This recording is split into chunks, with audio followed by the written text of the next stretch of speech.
हरिहराय नमः कृष्ण जादवाय नमः हरि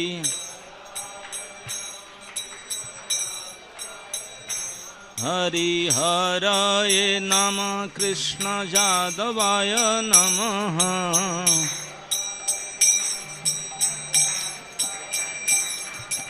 जादवाय माधवाय केशवाय नमः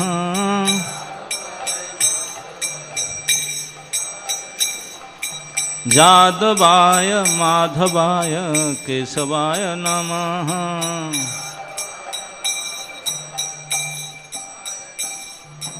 गोपाल गोविंद राम श्री मधुसूदन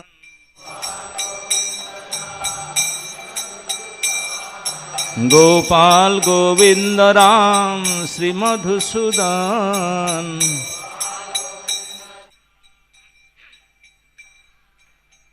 गिरिधारी गोपीनाथ मदन मोहन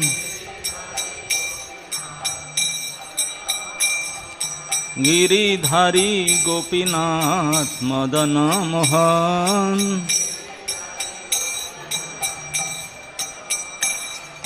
श्री चैतन्य नित्यानंद श्री अद्वैत सीता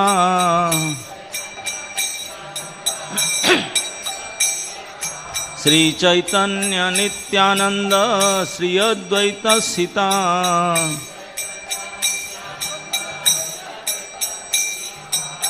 हरि गुरु वैष्णव भागवत गीता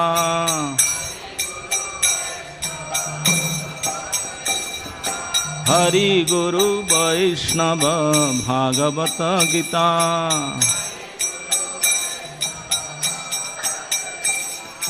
श्री रूप श्री सनातन भट्ट रघुनाथ श्री रूप श्री सनातन भट्ट रघुनाथ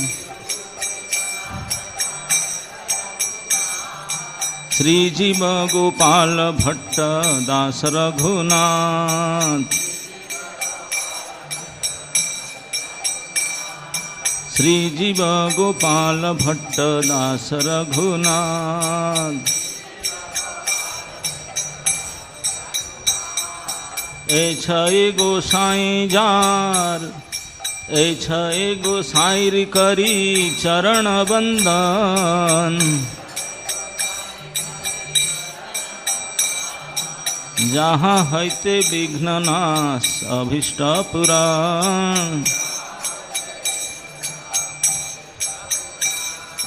ए गोसाई जार मुई तार दास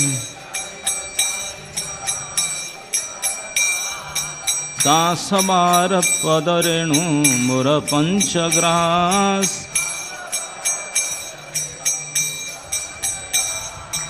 तादेर चरण सेवी भक्त सनेवास तादेर चरण सेवी भक्त सनेवास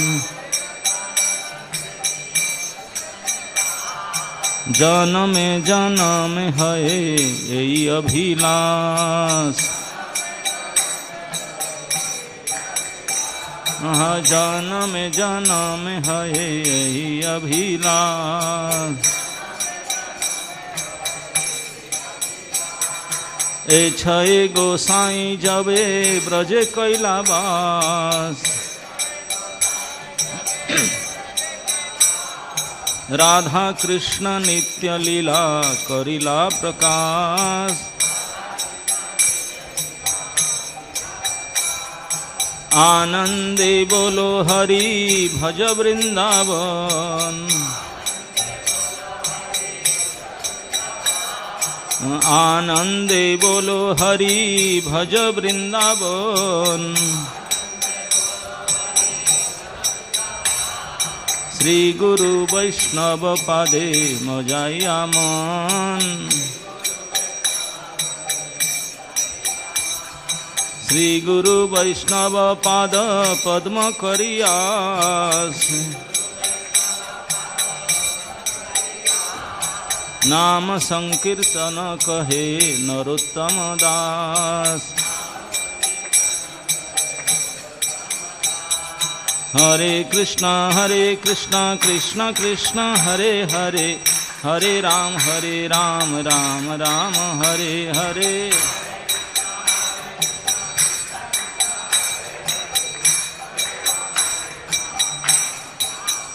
जय राधा पार्थसारथी, राधा पार्थसारथी राधे।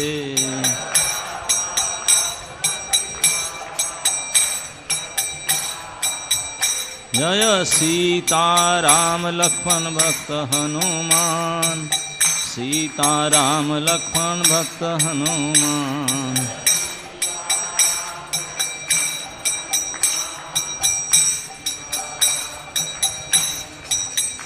निताई गौर हरि बोल, हरि बोल, हरि बोल, हरि बोल।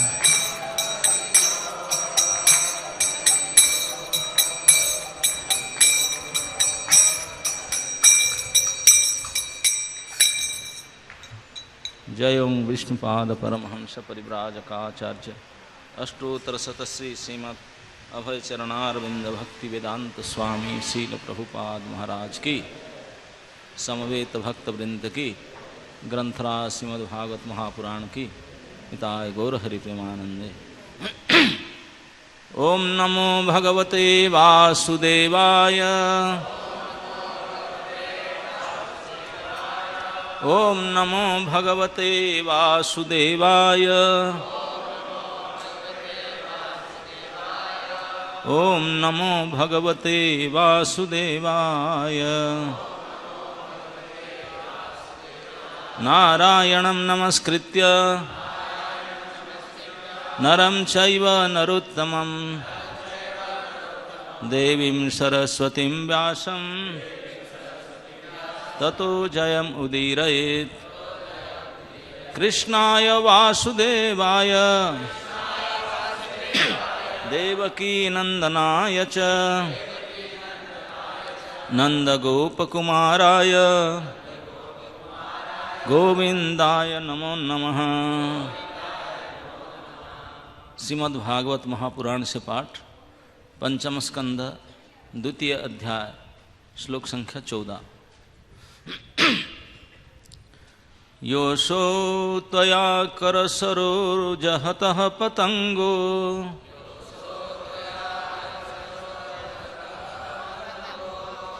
दिक्षु भ्रमन् भ्रमत एजयते क्षिणी में। मुक्तं न ते स्मरसि वक्रजटावरूथम्,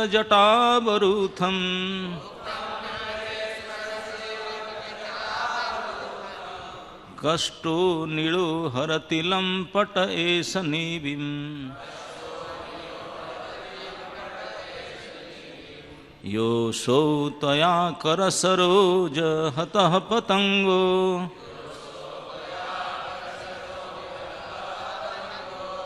दिक्षु भ्रमन् भ्रमत एजयते क्षिणी में।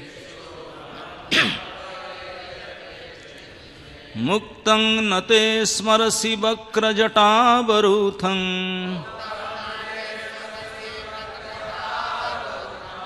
कष्टो नीलो हरति लम्पट एषनिविम्।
शब्दार्थ या जो असो वह त्वया तुम्हारे द्वारा कर सरोज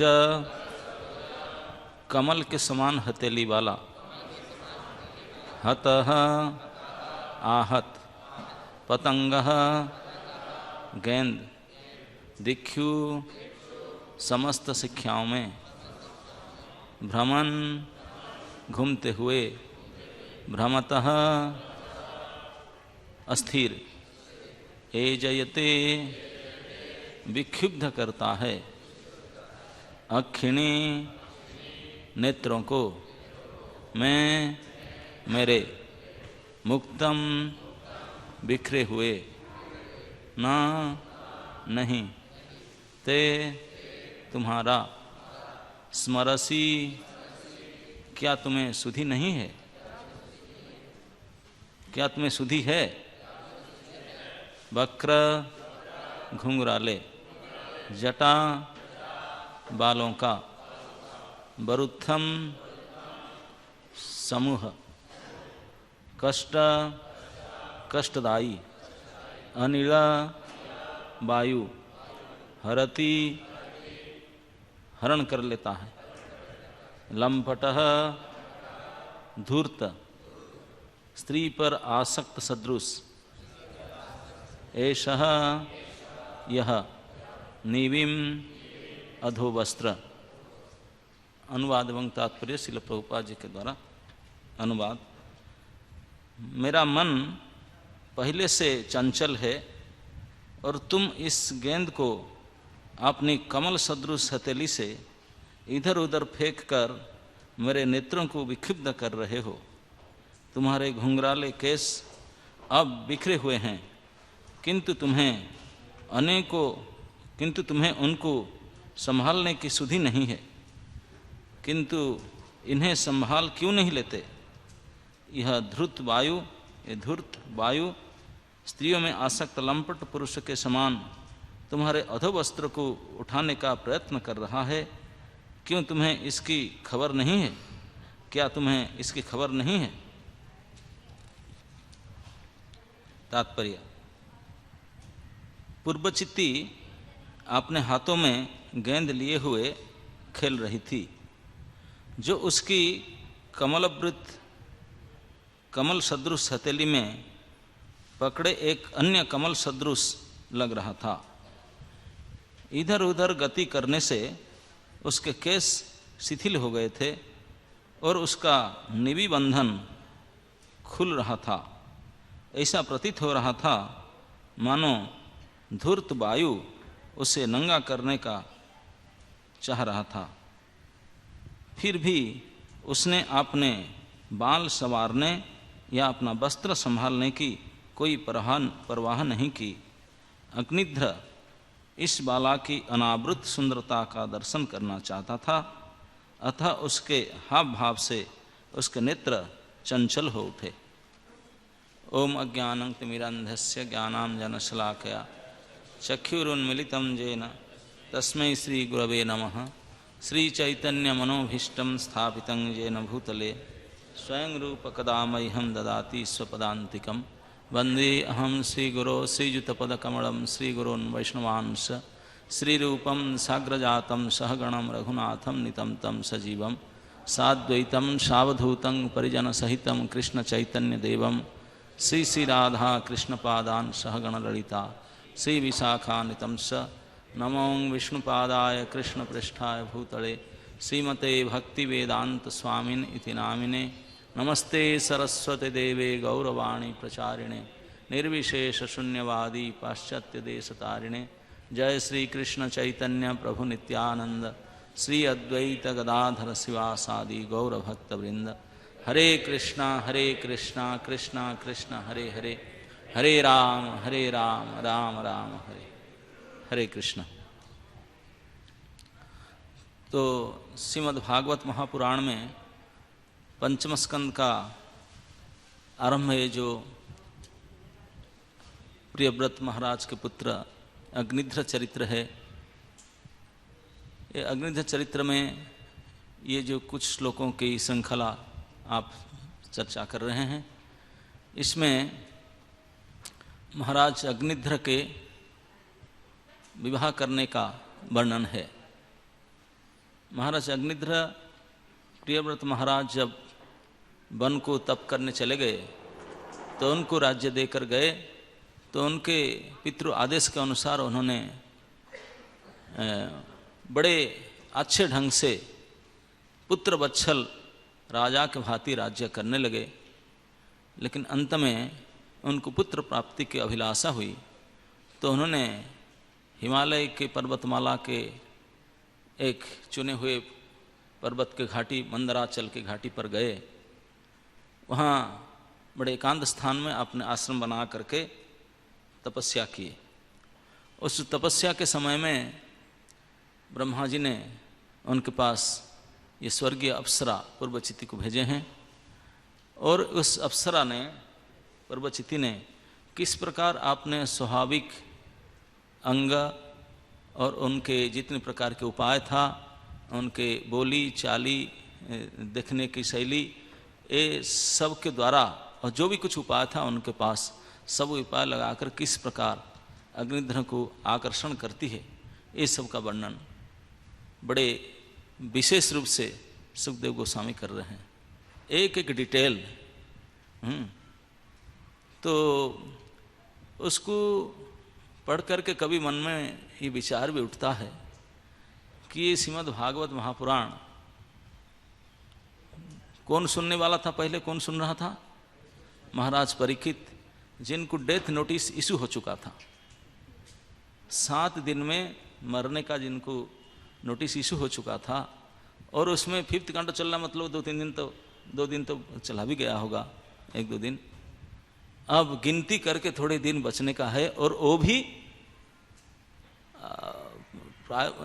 आमरण अनशन, मृत्यु पर्यंत जल भी नहीं लेंगे, खाना को तो जो छोड़ दो, निद्रा भी नहीं लेंगे, इस प्रकार के प्रायोपवेशन लेकर के बैठे हैं। इतने बड़े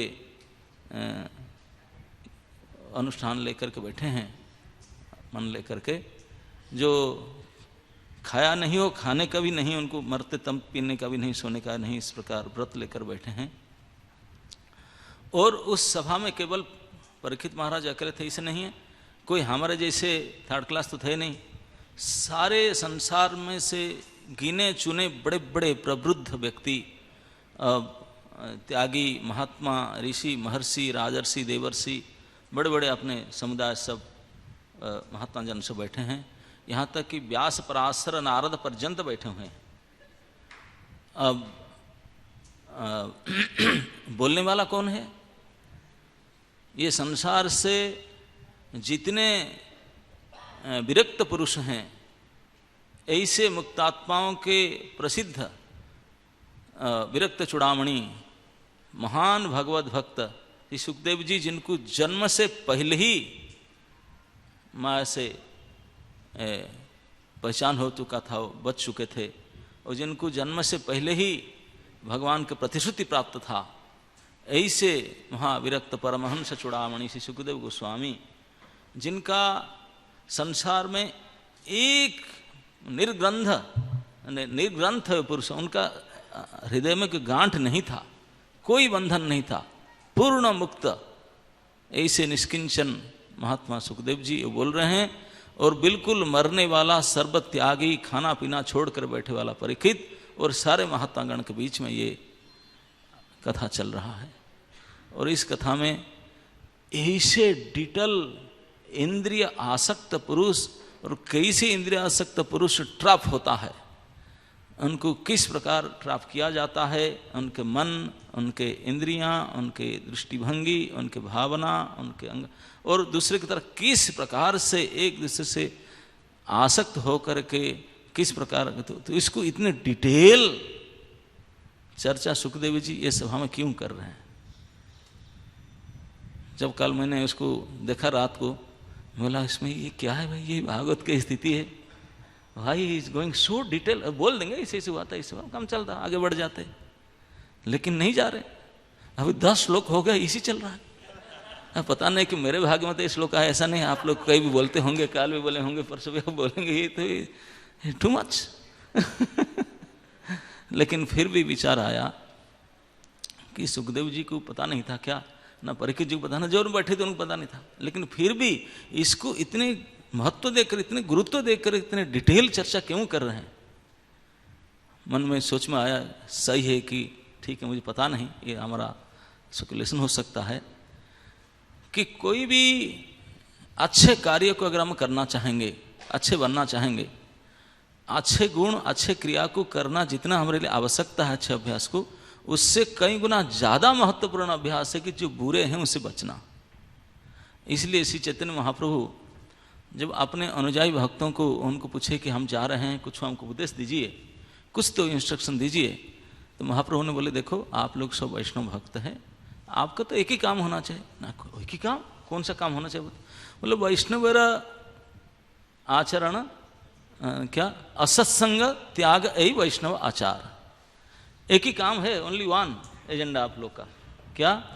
असत को त्याग करना। ये नहीं कहे सत्संग करना है। भगवान चैतन्य महाप्रभु ने अपने अनुयायियों को ये उपदेश नहीं दिए कि आप रोज सत्संग करो, रोज क्लास 100 करो, मंगलारती में जाओ, ऐसे करो, ऐसा नहीं कहे। जो एक ही इंस्ट्रक्शन उनको देना था, एक ही उपदेश देना था, जो जा रहे थे कुलीन ग्राम के अधिवासीगण, उनके एक ही उपदेश दिए कि केवल एक ही काम करना है, क्या? असत्संग त्याग, असत को त्याग, असत्संग त्याग यही वैष्णव आचार। तो क्या सत्संग इम्पोर्टेंट नहीं है? कभी कभी हम चर्चा करते हैं कौन सा इम्पोर्टेंट है, सत्संग इम्पोर्टेंट है, असत्संग इम्पोर्टेंट है? माने करना कौन सा इम्पोर्टेंट है? करना तो नहीं है सत्संग, लेकिन सत्संग से, सत्संग करना जितना इतना महत्वपूर्ण है, या असत को छोड़ना इतना महत्व, कौन सा ज़्यादा महत्वपूर्ण है? अगर विचार करके देखे भाई, सत्संग करना तो सारे सत, बिना सत्संग विवेक ना हो। सत्संग का महिमा सब जगह बना क्या है, लेकिन है उसका महिमा अपने आप में तो है, लेकिन उसके साथ साथ अगर असत को नहीं पहचान पाए, क्या पता सत को असत मान बैठो, उसके परिणाम किसी समझे। तो इसलिए भगवान ने विशिष्ट देते हुए, सत तो हम करेंगे, लेकिन अभी जो है, जिस स्थिति में है, पहले उसको तो छोड़ो। जैसे मैं यहाँ बैठा हूँ, वहाँ मुझे कभी परेशानी हो रहा है, तकलीफ हो रहा है, तो कोई मुझे मेरे हितकांक्षी कोई होगा, बोला जी इधर आ जाइए, यहाँ परेशान नहीं, इधर आ जाइए, चेंज कर लीजिए। तो चेंज करने के लिए पहले मैं बोला वहाँ चले जाओ ना, पहले इसको छोड़ना पड़ेगा, पहले छोड़ना पड़ेगा तब जाकर जाऊँगा। तो हम सभी सत में है या असत में है? ये तो निश्चित रूप से प्रमाण है कि हम सब बुरी तरह से असत में ही है, सत्य पल्ला नहीं पड़ा अभी तक। तो इसीलिए पहले उसको तो छोड़ो, फिर सत्य मुकाबला करोगे। इसलिए कहे कि असत्संग त्याग। हम सभी सुखी होना चाहते हैं, सुख चाहते हैं। क्यों सुख चाहते हैं? क्योंकि दुखी है। दुखी ना होते क्या सुख क्यों ढूंढते?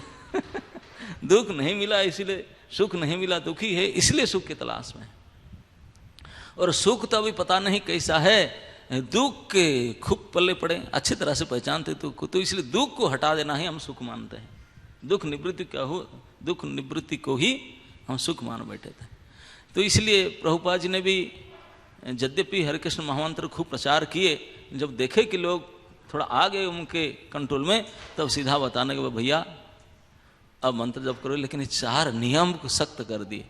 हम लोग जो हमारे संस्था में आते हैं और जप करने का ऊपर में जितने सुबह उठकर इतना ज़्यादा परेशान कहते आ गया, पहले 4 नियमों को पालन करो। पहले जो नहीं करना है, आप कोई बीमारी हुआ डॉक्टर के पास जाएंगे, डॉक्टर चेकअप करेगा, दवाई तो लिखेगा, बोला दवाई खाओ ठीक है, लेकिन उसके दवाई देने से पहले बोलेगा ये परहेज करना है, ये परहेज।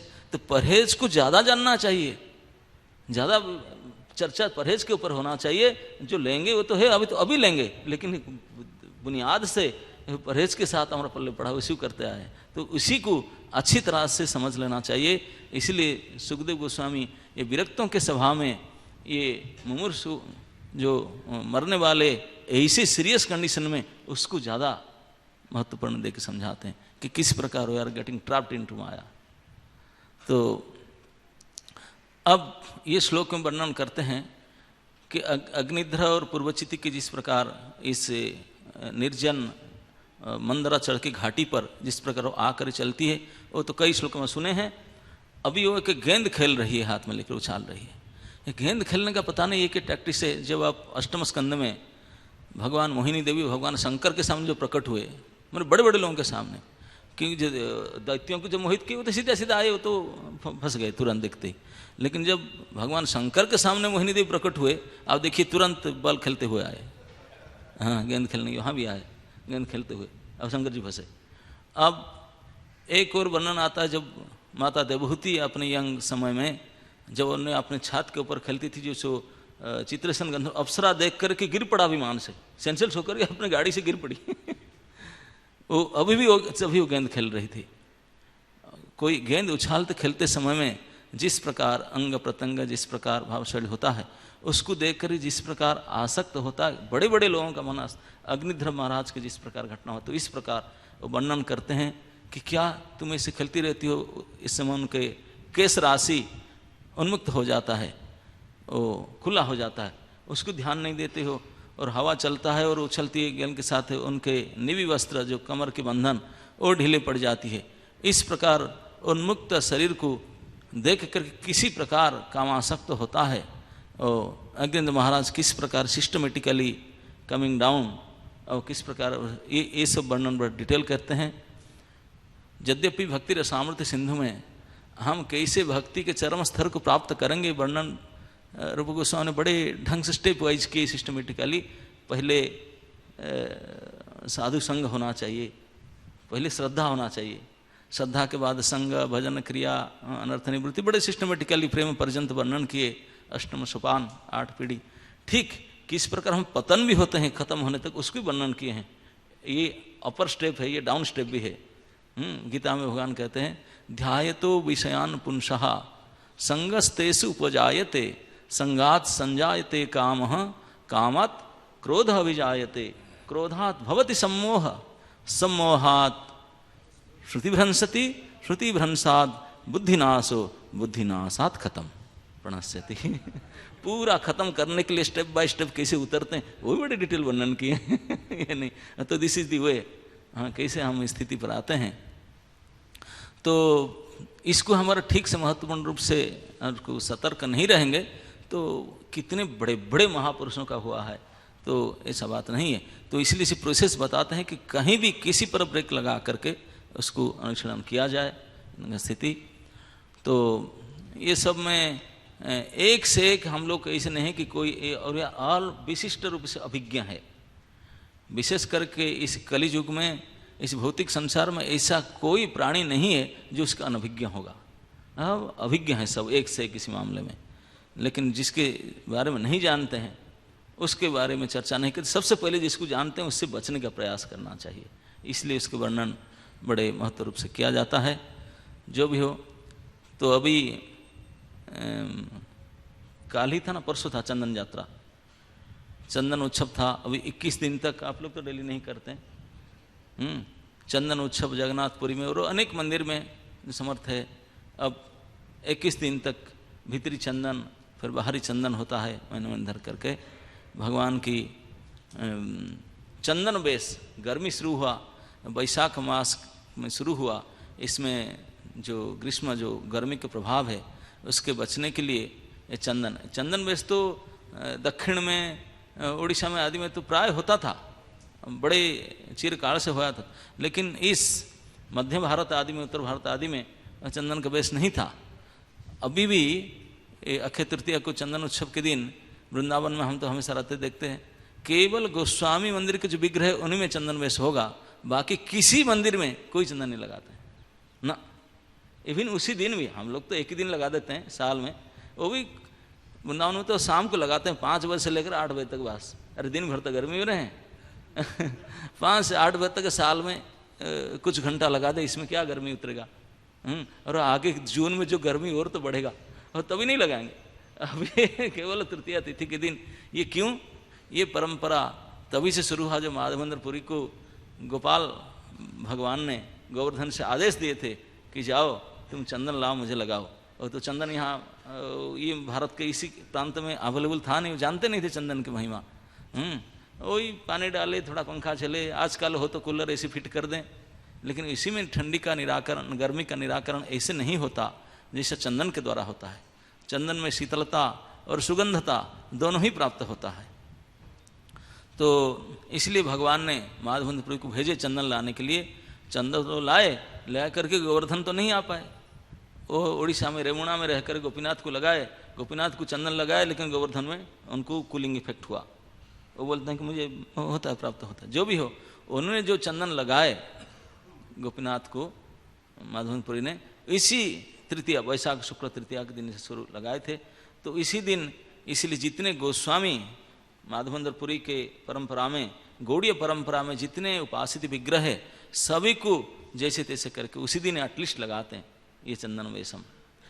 तो चंदन बस केवल भक्त आशा करके भगवान को चंदन लगाता है, अच्छा लगता है? नहीं नहीं, भगवान चंदन लगाना चाहते हैं। भगवान स्वयं चाहते हैं कि मैं चंदन लगाऊं, इसीलिए तो माधव तो बोले गो एंड ब्रिंग, दूसरा कोई नहीं लगा, आप ही जाओ लेकर आओ। भले उनको बोले यहीं लगाओ चलेगा, लेकिन उनको भेजे थे। तो केवल गोपीनाथ गोवर्धन में बड़ा गर्मी हो रहा था इसलिए भेजे, ऐसा बात नहीं है। भगवान हमेशा चंदन के प्रति आसक्त रहते हैं, चंदन लगाना चाहते ही हैं। एक लीला भगवान कैसे मांग करके चंदन लगाते हैं, भागवत में वर्णन आता है। जब भगवान कृष्ण बलराम, अब मामा कंस का जब उनको वीआईपी पास और अपना गाड़ी भेज कर बुलाया कि फेस्टिवल है, हाँ धनुर्भंग यज्ञ था ना, बड़े फेस्टिवल क्या था, पूरा सिटी फेस्टिवल था वो। क्योंकि उन्होंने प्लान किया, नारद जी ने उनको बता दिए, और जितने उनके पास कैबिनेट असुर सब थे, सब असुर तो आउट हो चुके थे अरिष्ट भी मर गया, तब बड़े टेंशन में था। बोला क्या करूँ, सब एक से एक सब गायब हुए, पूतना मैडम से शुरू करके अरिष्ट बरजम तक सारे एक एक करके जाते हैं, और जा करके वापस भी नहीं आते कोई। उनका डेड बॉडी भला आ जाता, शुद्धि क्रिया करते, वो भी नहीं आता, क्योंकि कंस भूल गया था कि जद गत्वा ना निवर्तन दे वहाँ में ट्रैफिक हो रहा था, तो इतने टेंशन में था, बड़ा परेशान था। तो नारद जी पहुँचे, बोले नारायण हरो। नारद जी को देख करके थोड़ा आशा रखा, इनसे तो कुछ मिलेगा टिप्स, कुछ क्या करो टेंशन। नारद जी बोले कंस तुम बड़े चतुर हो, लेकिन ये क्या कर रहे हो ना, क्या करूं, पूरे मुंह लटका करके था। सारे असुर एक एक करके से मरे, अरे उनको ऐसे मर जाते हैं, कैसे वो बालक है कैसे। बोले अभी भी तेरा बुद्धि सुधरता नहीं, अरे ना कैसे छोटा सा बालक मार डाला, बोले इसमें कौन सा बड़ी बात है, आपने गली में कुत्ता भी शेर होता है, अरे उनके गाँव तो भेज रहा है, उनके गाँव का उनके साथी में वो अपरिचित लोग जाते हैं तो फंसाकर मार डालना कौन सा बड़ी बात है। अरे अगर हाथी भी चिट्टी के चक्कर में आ जाए वो भी मर जाए, ना फिर ना तुम इतने बुद्धिमान, उनको बुलाओ ना यहाँ पे तो कुछ नहीं जानता है, जन्म होकर चला गया था, यहाँ से फंसाकर मार दो, किसी में मार डालो। बोले ओ Narad ji thank you so much, मुझे ये बुद्धि क्यों पहले से नहीं आता था सो मच थैंक यू। ओह तुरंत प्लान आ गया, बोला अब बुलाता, अब किसी को नहीं भेजूंगा। कैसे बुलाऊंगा, वो बुलाने पर आएंगे क्या, जो इतने दिन से डेली डेली भेजता था उनको मारने के लिए, उनको बुलाने से राजी होकर आ जाएंगे। आने वाला ने बोले नहीं मैं किसी को भेजूंगा, कौन जाएगा, वो जाएंगे तो फिर वापस ना आए ये भी डर है कैसे भी जाए बुलाने के, जो जाकर वापस आएगा डाउट था। बहुत सोच विचार, बोला नहीं उनके अपने आदमी को भेजूंगा जो उनके पार्टी के लोग उनके डिवोटी होंगे। तो अक्रूर जी को बुलाया, फर्स्ट टाइम अक्रूर जी को इतने डांटता था, गुस्सा हो रहा था, उनको बुलाकर हाथ पकड़कर प्रार्थना करके बुला उनको, you are so near and dear हो, आप जाओ। और बता करके अक्रूर जी बोले कहाँ जाओ ना, आप वृंदावन जाओ, गोकुल जाओ। और कृष्ण, अक्रूर जी इतने खुश हो गए अंदर में, बोले देखो मैं क्या उनका नौकरी इसलिए कर रहा हूँ कि कब कृष्ण दर्शन हो जाए, और डर के मारे कि बात नहीं कर रहा हूँ कि मुझे नौकरी निकाल देगा, मारेगा पिटेगा, कुछ करेगा कृष्ण। तो इसलिए बिल्कुल अंतर की इच्छा दबा करके मैं बैठा था, आज खुद बुला करके वो बोल रहा है कि जाओ। Krishna is so merciful.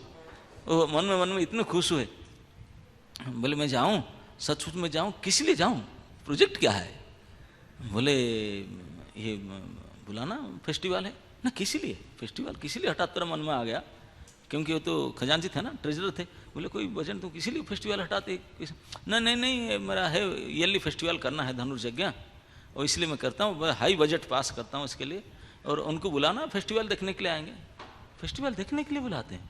काल तक तो तू मरने के प्लान कर रहा था, आज इतने कैसे प्रेम स्नेह उम्र बड़ा फेस्टिवल देखने, तब खोल कर बता दिया। बोला मैं इसीलिए बुला रहा हूँ, फेस्टिवल के तो चक्कर है, उनको बुला करके इसे मार डालूंगा। ओह अक्रूर जी समझ गए कितने खतरनाक है, षड्यंत्र है उसका। बोले मैं इसलिए आपको भेज रहा हूँ कि आपके जाने से वो राजी हो जाएंगे आने के लिए, और वापस है, नहीं तो बाकी तो कोई वापस ही नहीं आते। तुम वापस आओगे और लेकर के आओगे, तुम मेरा गाड़ी लेकर के जाओ, और कुछ भी बहुत समझा करके तुम मेरे नज़दीक हो, मैं तुझे ये कर दूंगा, ऐसे करूंगा, ऐसे करूंगा, और ऐसे आगे तो मर जाएगा, ऐसे मार दूंगा, वो करूंगा, सारे प्लान बता दिया कंस ने अपना समझ करके। और अक्रूर जी तो खुश होकर के गए। एकादशी फास्टिंग के दिन ही उनको बुला करके किया, द्वादशी पारायण में नहीं के चल पड़े थे। और जा करके कृष्ण बलराम को पहले देखे नहीं थे, फर्स्ट टाइम देखेंगे, मन में कितने उनका मनोरथ था। चलते समय में सुबह निकले थे सबसे रॉयल कार लेकर के, high speed car, 200 kilometre per hour जिसका स्पीड था। 12 किलोमीटर जाते जाते उनको शाम हो गया, 12 घंटा लगा। वो गाड़ी चल रहा था कि क्या कर रहा था, वो चला थोड़ी रहे थे, वो घोड़ा चल ही रहे थे, बड़ी मुश्किल था, वो तो चिंतन में थे इतने घोर।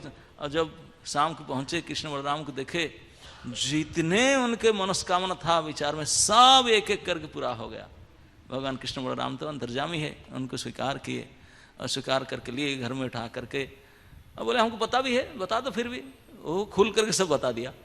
कंस जो बता था क्या चक्रांत सारे बता दिया। कृष्ण बलराम हसन बोले कोई बात नहीं, हम जाएंगे। अरे अब जाएंगे ना, ऑफकोर्स कल सुबह जाएंगे।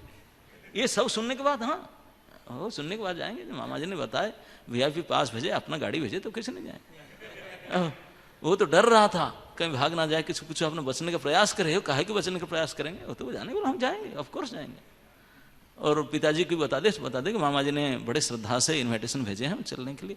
और अक्रूर जी ये भी बोले थे, बोले मैं केवल दोनों लड़का को लाऊं, वो राजी होंगे छोड़ने के लिए? नहीं नहीं, सबको इन्वाइट करो, पूरे ब्रज के सारे बच्चे से लेकर बूढ़े तक सब आए, ये सिटी फेस्टिवल है, सबको आना चाहिए कंपलसरी, अपना भेंट भी लेकर आए, आने वाले जो टैक्स है वो भी जमा करेंगे, वो सब आए।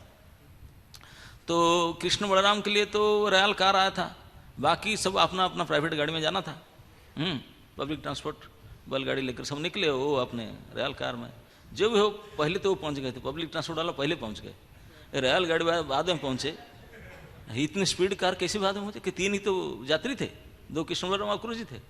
लेकिन रास्ता में ही गोपी लोग ने रोड रोको आंदोलन किए, स्ट्राइक हो गया था रास्ता में, और स्ट्राइक के चक्कर में उनको आने में लेट हो गया, ट्रैफिक जाम था, और घूम कर आना पड़ा लेकर के।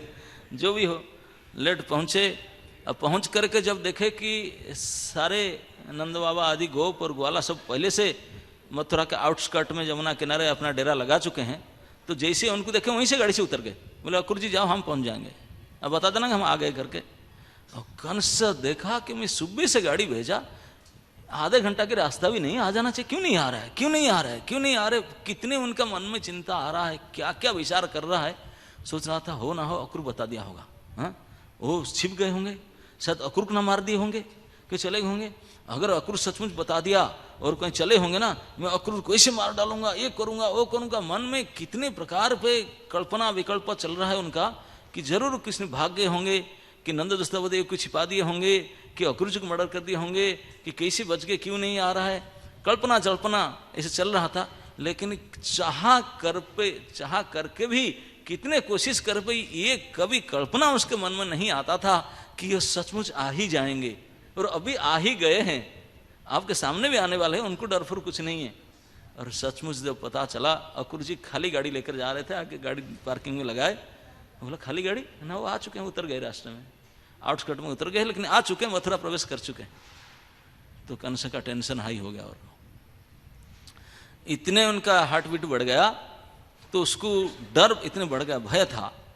तो उनको दबाने के लिए तो उन्होंने गाड़ी निकाल कर, बोला थोड़ा मैं इंस्पेक्शन करके आता हूँ, सिटी के सब डेकोरेशन बताया था, सब ठीक ठाक कर रहे कि नहीं। डेकोरेशन करने देखने गया, अंदर से तो छाती गड़बड़ा रहा था, बताने इशू थोड़ा चेंज करो, और बढ़िया करो, और बढ़िया करो। पूरे मथुरा के सारे गली गली रास्ता, मेन रोड सब विशेष करके डेकोरेशन होता था, धुलाई होता था, सब सिंचाई होता था, सब केला के खम्भ लगा रहे थे, सब डेकोरेट होता था।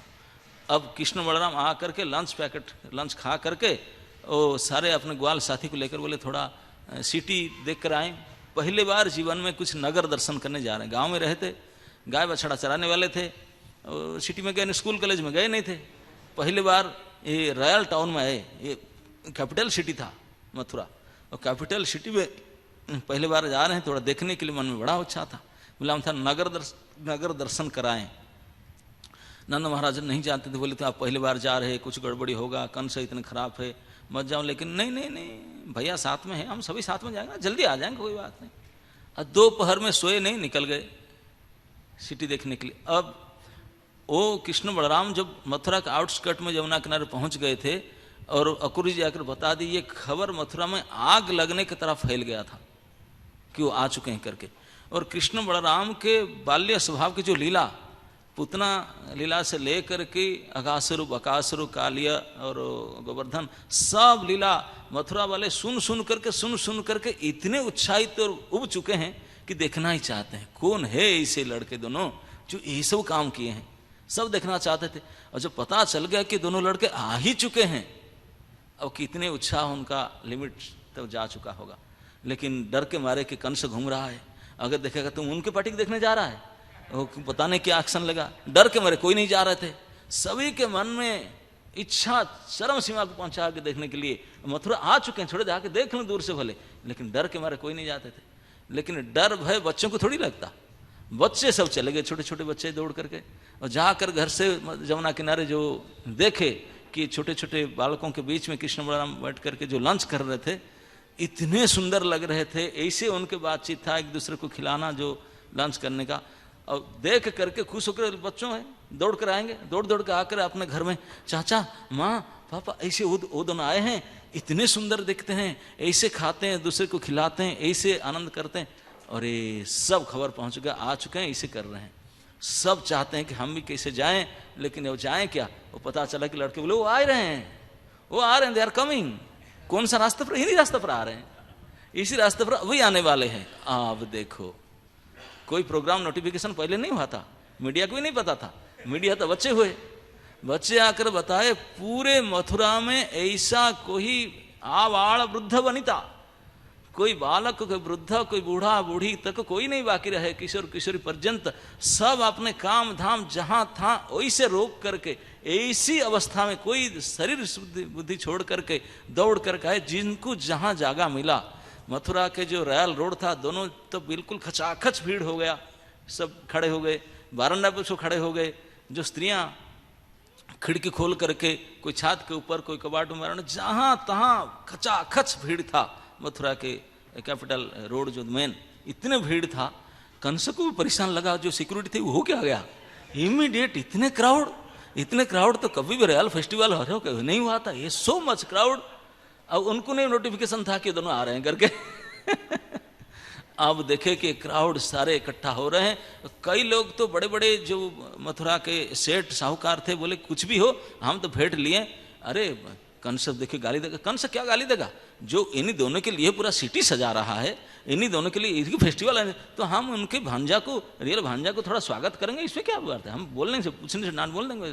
राजा जी आपने जब करोड़ों खर्चा किए, हम 50-100 रुपया खर्चा करते क्या हो गया, आपके डियर मोस्ट भांजा के लिए तो कर रहे हैं, और किसी लिए थोड़ी कर रहे हैं तो भेंट सामग्री आरती प्लेट लेकर खड़े हो गए, कृष्ण बलराम को पूजा करेंगे, आरती करेंगे, भेंट देंगे।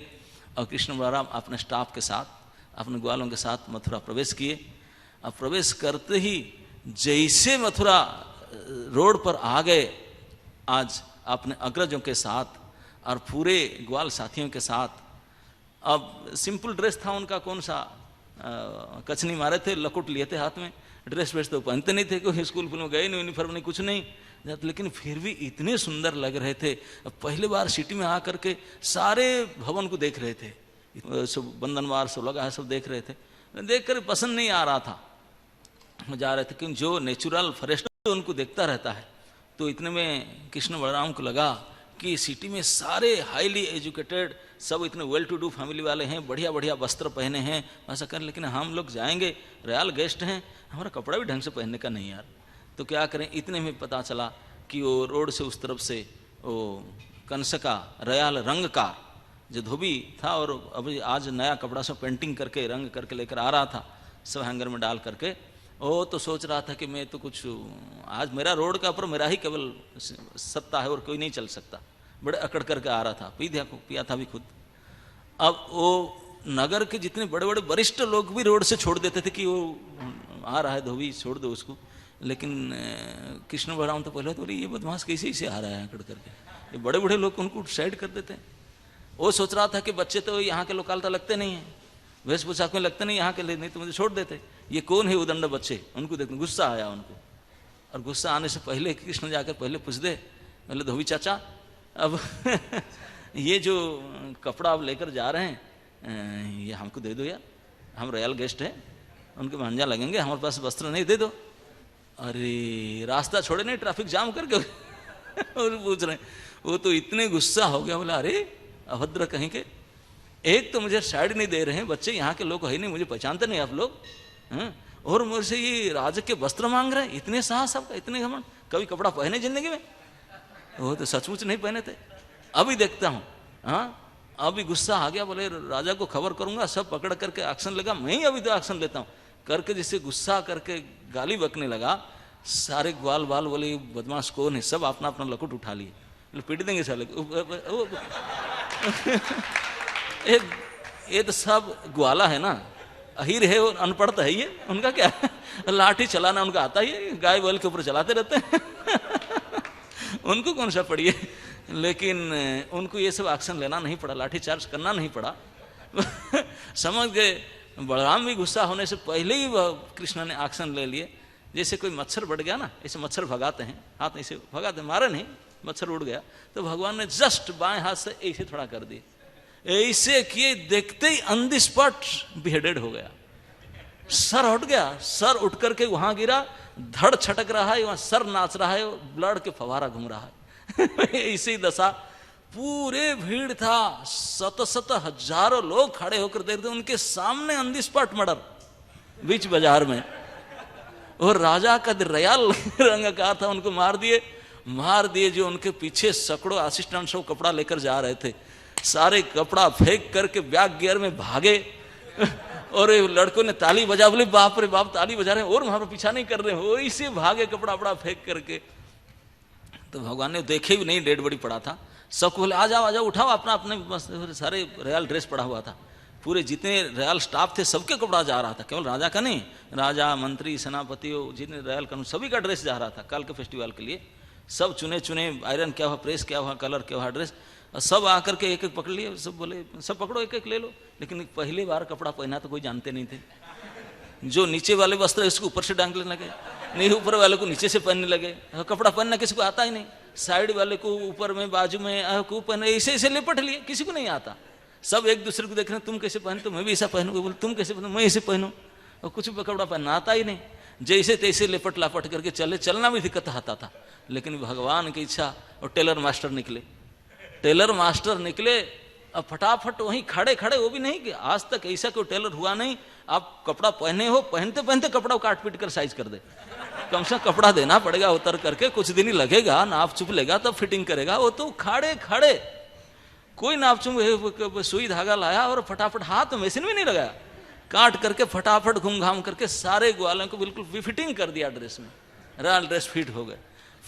तो भगवान अब काम, अब क्या है, अब थोड़ा माला फाला पहने, और सुदामा माली के यहाँ गए, और सुदामा माली तो अभी हम डिटेल नहीं बताएंगे, तो वहाँ से बिल्कुल आपाद मस्तक माला के स्तबक हाथ में, वो क्या बोलते हैं स्तबक को, गुच्छा बोलते हैं आजकल जो देते हैं भेंट में, कभी क्या बोलते हैं, बुक फ्लावर बुक, हाँ गुलदस्ता साथ में सब लिए हुए थे, और गला से, कमर से, कलाई से विभिन्न प्रकार के सुगंधित फूल में सजे हुए थे।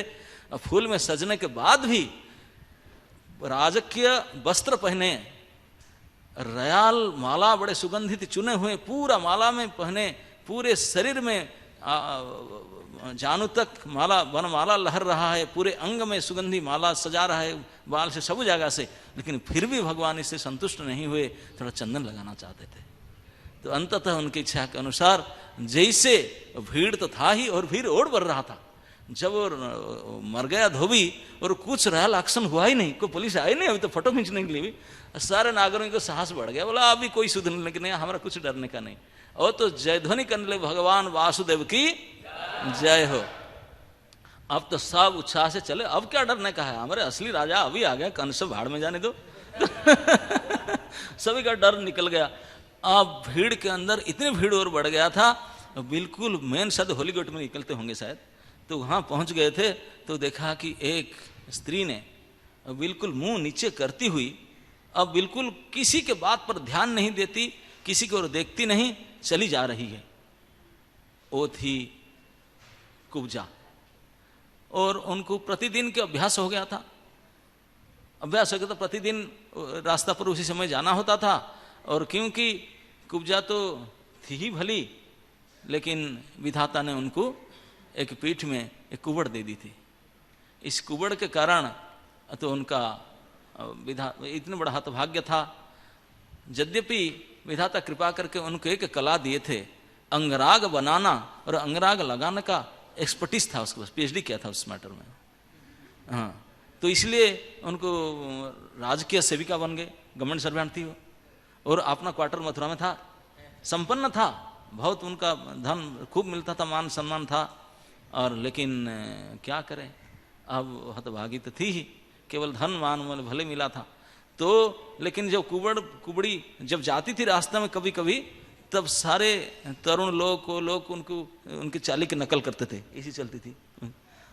तो हंसते थे, व्यंग बात भी ठट्टा परिहास ही करते थे, और उनके ठट्टा परिहास सुनकर जल भुन जाती थी, लेकिन उसको कुछ बोल नहीं सकती थी, बोलने से जानते ज्यादा चिढ़ाएंगे। तो इसलिए उनका अभ्यास हो गया था नीचे मुंह करके, किसी के बात पर कान न दे करके अपना काम पर चली जाए।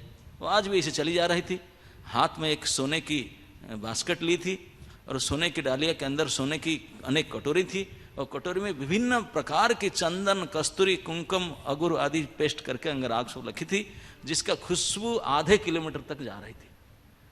और भगवान कृष्ण बलराम निष्ठाप के साथ आ रहे थे। वो तो अपने घूंघट डाल करके, पर्दा डालकर जा रही थी जल्दी जल्दी, किसी को नहीं देखी सुनती, लेकिन जो हाथ में ली थी स्वर्ण डालिया, उसमें जो अंगराग पीस कर चंदन आदि रखी थी, वो चंदन, कस्तूरी, कुंकुम मिश्रित सुगंधित चंदन का सुगंध, इतने महा ठंडा सुगंध आ रहा था कि कृष्ण बलराम लगे, ओह सो नाइस फ्रेग्रेंट स्मेली चंदन, सैंडलवुड पेस्ट। तो सीधा उसको देख करके भगवान ने बोले, हे सुंदरी, आप किसकी हो, कहाँ के हो, ये इतने सुंदर सुगंधित चंदन किसके लिए ले रहे हो, क्या हमको ये चंदन लगाओगे? अगर हमको ये चंदन अंगराग लगा दोगे तो आपका इंस्टेंट अविलंब आपका कल्याण हो जाएगा। जितने ग्वाल सखा उनके साथ में चल रहे थे, ये सब सोचे अपना ये चपल सखा सचमुच बड़ा चपल है, इतने चपल है, अरे ये कहाँ का एक स्त्री है, जा रहे हैं, कोई परिचित नहीं, जान नहीं, सीधा उनको लगा के चढ़ रहे, हमको लगा दो। अरे किसके लिए लेकर जा रहे, बिना पूछे उनको बोलते तुम कहाँ के हो, हमको लगा दो चंदन। सचमुच बड़े चपल है।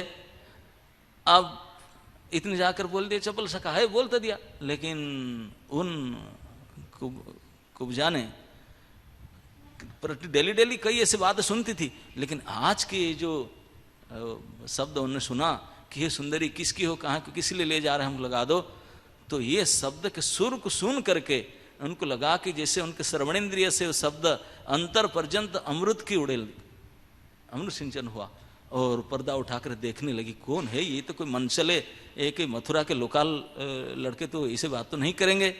पर्दा उठाकर जब देखी और देखते ही रह गई, सामने से इंदिवर सुंदर और कंदर्प कोटि कमनीय पुरुष भगवान कृष्ण खड़े थे अपने कुमार अवस्था में, अपने पूरे स्टाफ के साथ।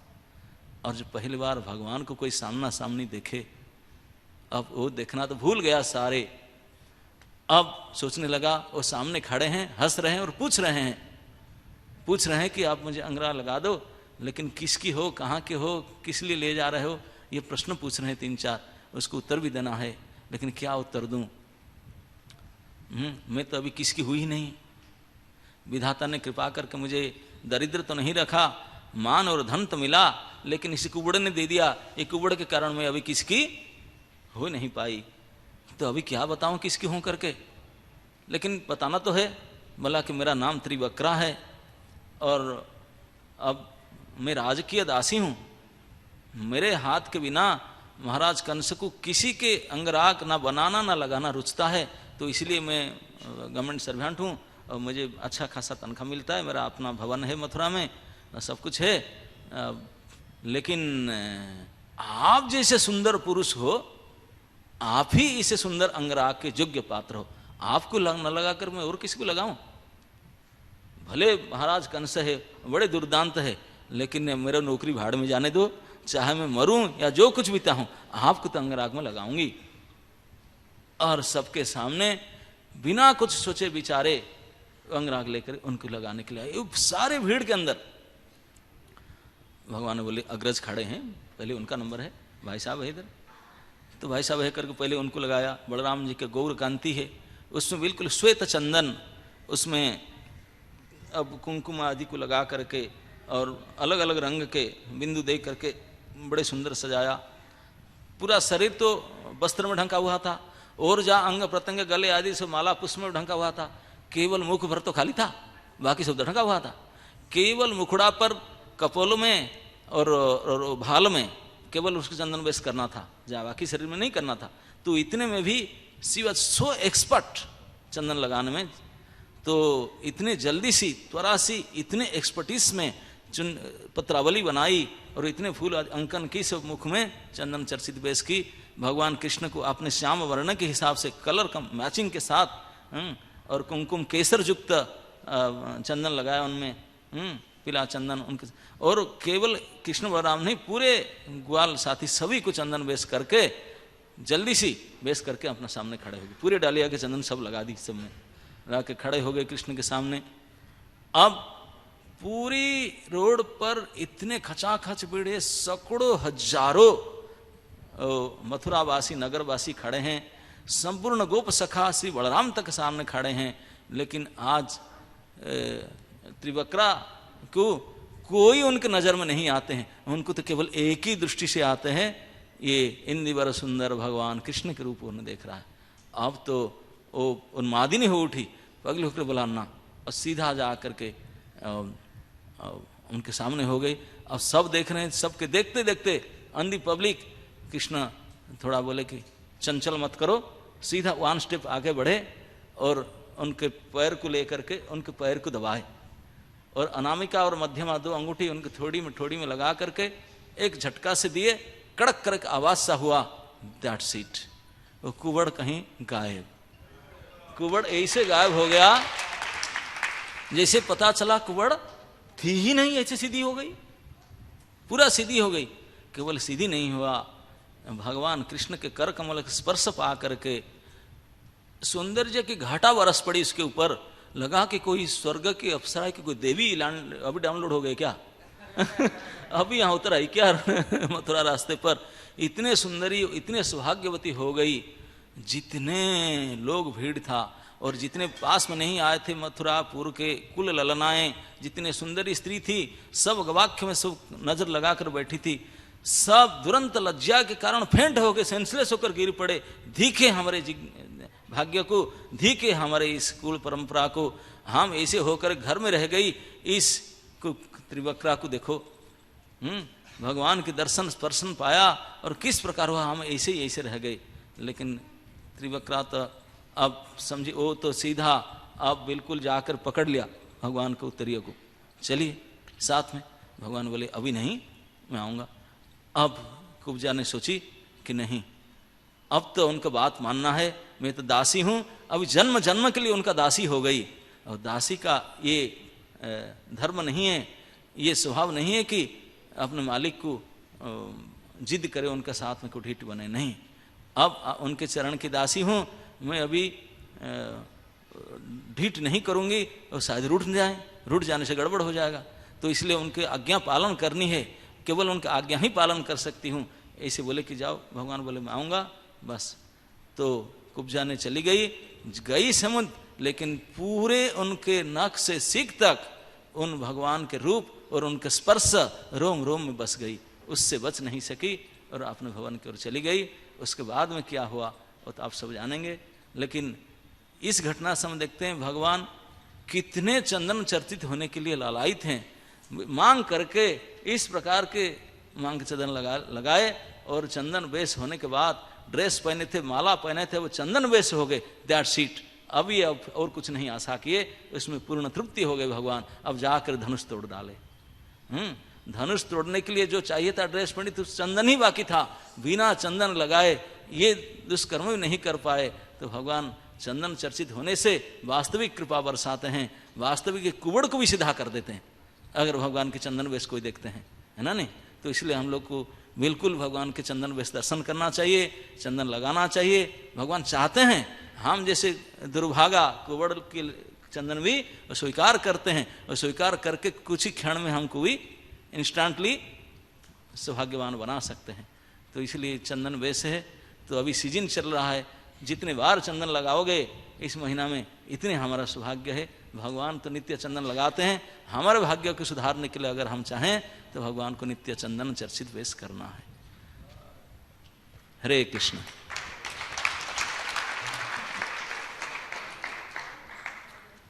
किसका कोई प्रश्न है? प्रभु जी का मतामत। हरे कृष्ण, धन्यवाद। तो ये जो वर्णन चल रहा है अग्निध्र महाराज का कि पूर्वचित्ती अप्सरा के साथ जो बातें कर रहे हैं, तो बड़ा अच्छा महाराज ने इसके विषय में विचार किया। तो इसमें एक विचार ये भी है कि इतना जो वर्णन हो रहा है तो वास्तव में अग्निध्र महाराज के अंदर काम भावना नहीं है, ये आदर की भावना है। आदर की भावना से ही वो ऐसा बोल रहे हैं, और फिर ऐसा भी लगता है कि वो पुरुष भाव में उससे बात कर रहे हैं, वो स्त्री भी नहीं समझ रहे हैं। तो ऐसा भी इसमें लग रहा है। तो यहाँ जो विशेष बात है वो यही है, फिर कोई व्यक्ति कामी होता है काम भावना में तो इतना वर्णन वो कर नहीं सकता, और ये बड़ी लज्जा की बात होती है। तो जो कामी होता है, तो यहाँ और सुखदेव गोस्वामी भी जब इस तरह से वर्णन कर रहे हैं तो इसका मतलब है कि अग्निध्र महाराज के अंदर काम वासना नहीं है, बल्कि आदर की भावना है। आदर की भावना से ही वो जो है उससे बात कर रहे हैं। और काम भावना होती तो उससे संतान जो उत्पन्न होते वो भी इतनी श्रेष्ठ नहीं होते। तो बाद में उन्होंने संतान उत्पन्न किए और वो संतान जो है बहुत श्रेष्ठ संतान हुए। इसका मतलब है कि बहुत श्रेष्ठ भावना में, बहुत श्रेष्ठ चेतना में उन्होंने संतानों को जन्म दिया। लेकिन वो लग रहा है ऐसा क्योंकि हम लोगों के अंदर काम वासना है, तो इस वर्णन को सुन करके लगता है ये सब जो है काम भावना की बातें हैं, लेकिन वास्तव में वो नहीं है।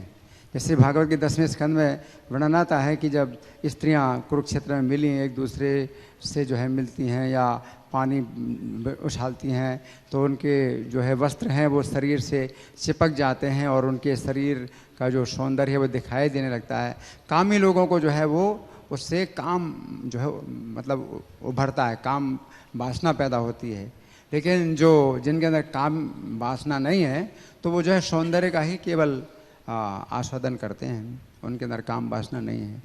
तो इस तरह से सुखदेव गोस्वामी हैं, जितने भी परीक्षित महाराज हैं, ये सब लोग जो है इन श्लोकों में जो विशेष भाव है, सौंदर्य का भाव है, केवल उसी का ही आस्वादन करते हैं, इसमें काम वासना नहीं है।